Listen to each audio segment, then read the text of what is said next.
Back to the channel. I am Lady Nika, and with tonight's episode of the Have and the Have Not, season 6, episode 4, The Lion.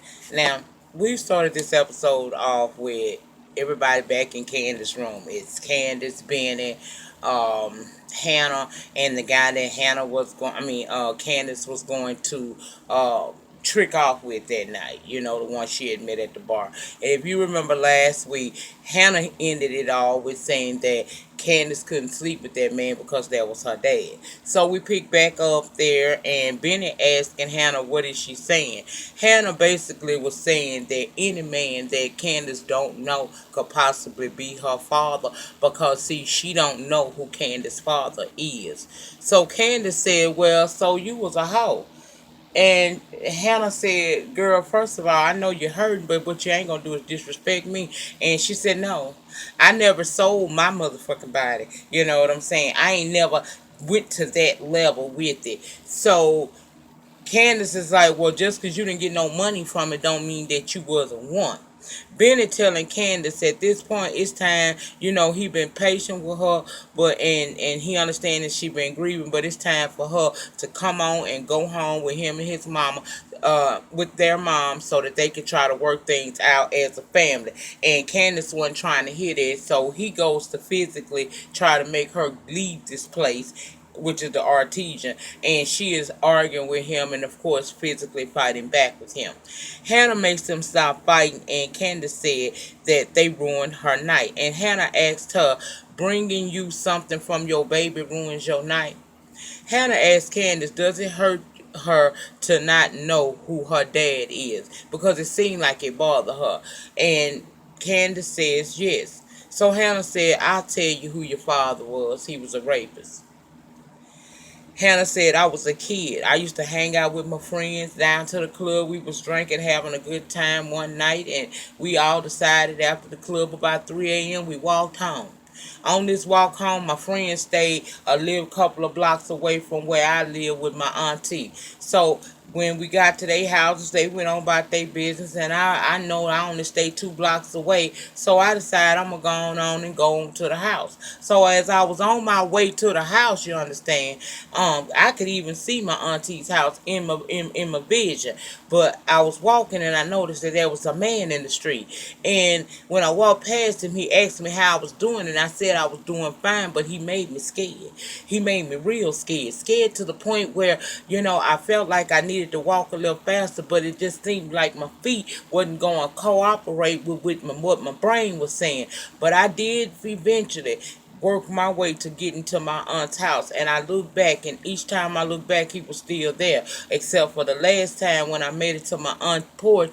I realized that he was actually walking toward me, so I couldn't get in because I didn't have my key out and available for me. So I crunched down on the porch, and girl, I stayed there crunched down for some hours, and I thought he had walked on by and went on about his business. My auntie finally shows up, and she high as she normally would. So we get in the house. She goes to sleep out on pass out on the couch. I go in my room and I think I'm safe from this man, only to wake up a couple of hours with this man's hand up around my throat area, and he was violating my body.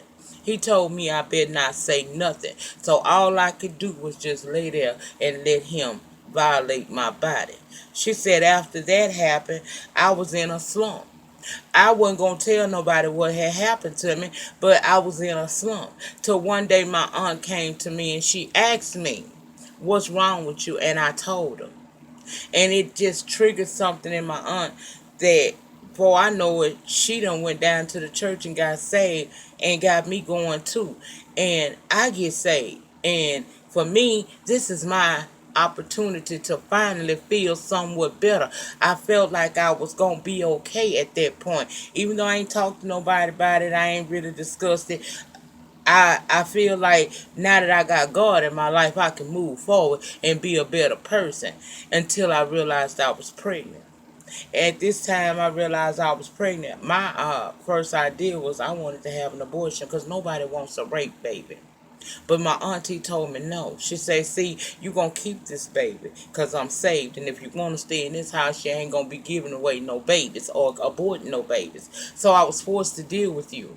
And for many, many months as I carried you inside of me, I felt no connection to you until you began to move. That's when the bonding process actually began. And then you were born, and you were such a beautiful child. Now you bear the nose and the eyes of that man. That man who I don't know who your father is, that raped me, that took my innocence away from me. But I still loved you anyway. She said, Candace, I wasn't always good to you. I wasn't always nice to you, but I always loved you. I apologize to you for being not so nice, but I did. Excuse me for being human and not knowing how to process what was going on in my life. But one thing about it, I always loved you. And I want to see that light come back into your face again that once was there.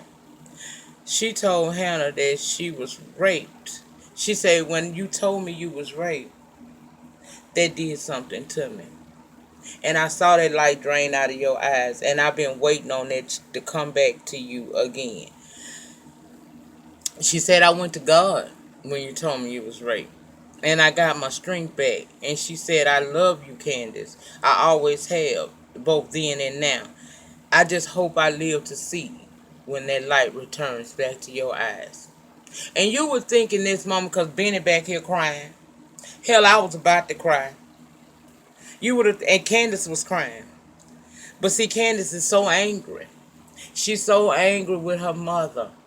She could not get past her anger to feel and be present in that moment what her mama was saying to her. She didn't believe it. She told her that she can leave. And Hanna said, yes, I can. Matthew 10:14. And Candace asked, what does that mean? She didn't answer. She just told Benny, let's go. But before she left, she took her shoes off. She dusted them and she put them back on. Now, for those of you who may not know what Matthew 10:14 is, it says, whomever shall not receive you nor hear your words when you depart out of their house or their city, dust off your feet. Let it go. That's why she did the shoe thing. That's for people that don't understand or don't read. I know what the book say, okay? She didn't receive what you were trying to give her in that moment, and that's far as that's all you can give her. You gave her the raw, uncut truth, and she still didn't hear you. When you know that you done did all that you can do, and you done told as many truths as you can tell, when the story has been told, and no one still believes in you, the Bible says you're supposed to walk away and leave the remnants of what you was dealing with in that house there and walk away. And that's what she was doing. Now, Ben and Hanna go home, and Hanna realized that sink been fixed, and the guy, Derek, had even washed her dish. Say she gonna get a man a call. Benny can't let go what he done just heard. Mama, did you ever go get help for that? Help what? Counseling.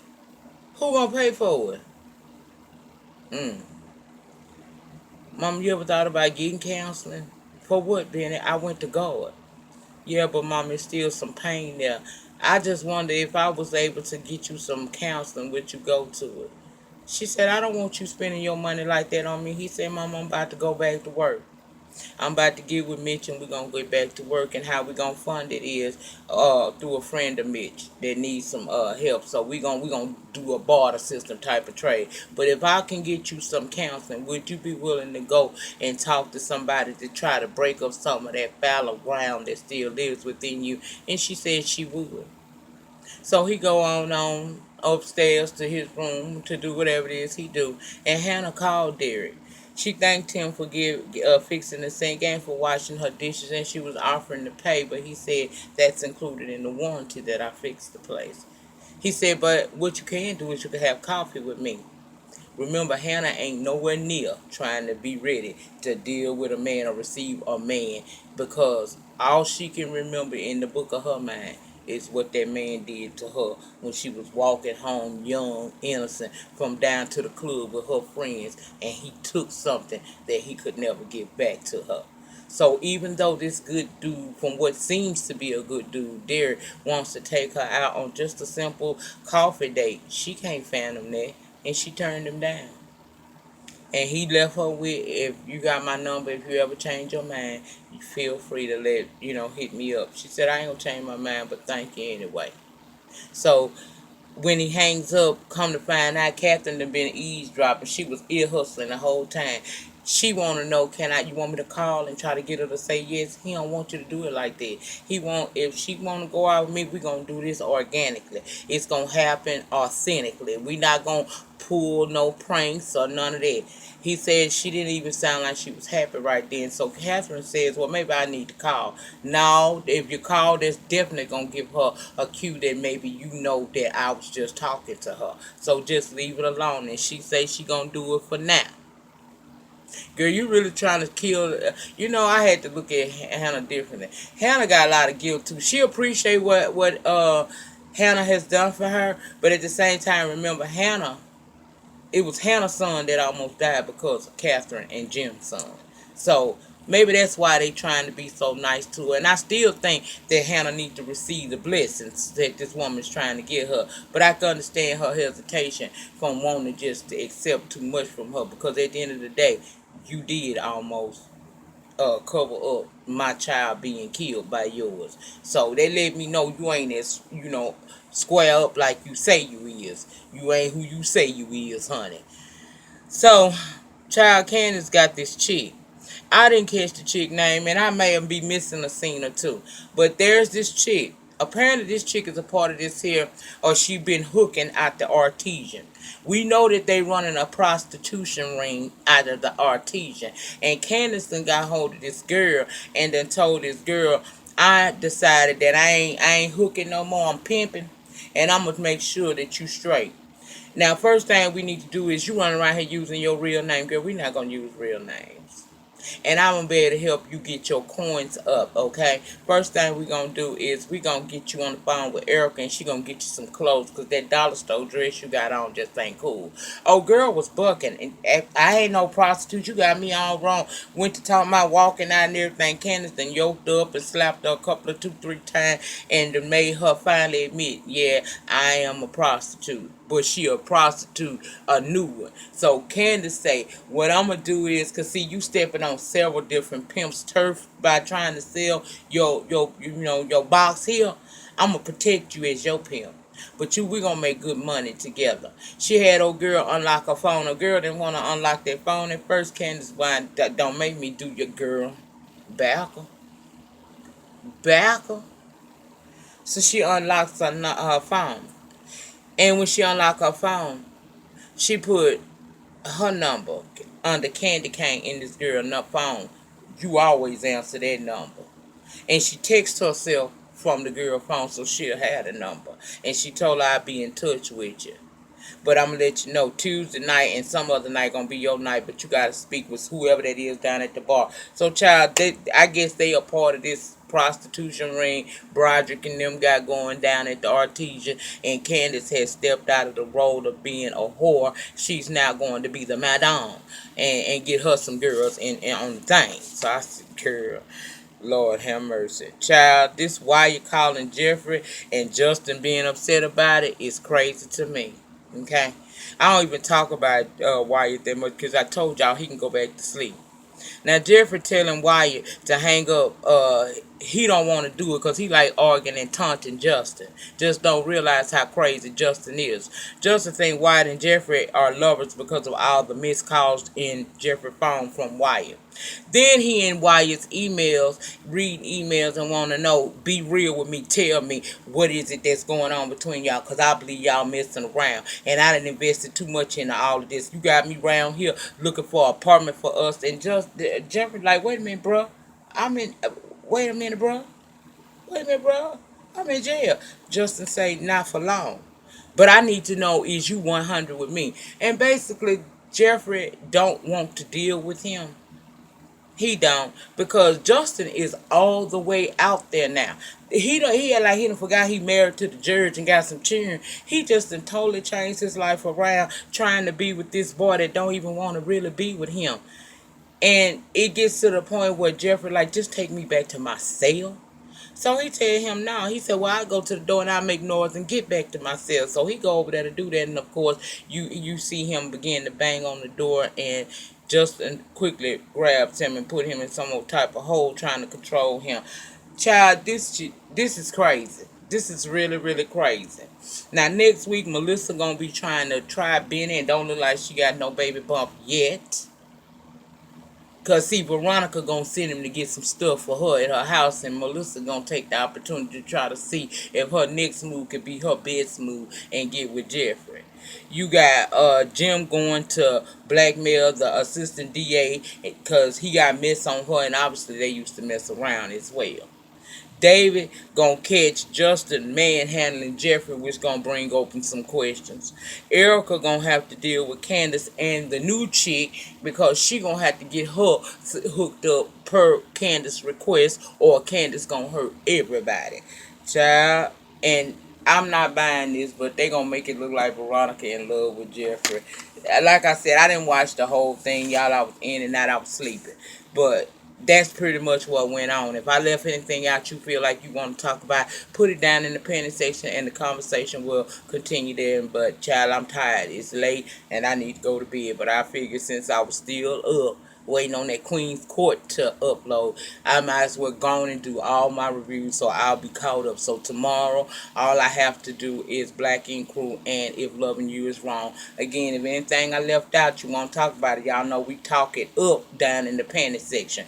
Remember, the depth of your struggle will determine the height of your success. In the meantime, in between time, please remember to rate this video. Ratings get me recognized on these YouTube streets. It does. Comment down in the panic section. You talk to me, I talk back to you. We do that thing down here. Subscribe to my channel. It's free, and hit your notification bell so that each and every time I'm down here on these YouTube streets talking, you can come over and join in the fun. Also, hit your notification bell because I plan on trying to start going live and doing some reviews and just talk times with y'all starting in February. I ain't saying what day, but I am in the process of getting everything ready to be able to go live with y'all. I'm gonna do it from my iPad, but you know, we gonna do that and share the video, y'all. I'll see y'all tomorrow. Peace.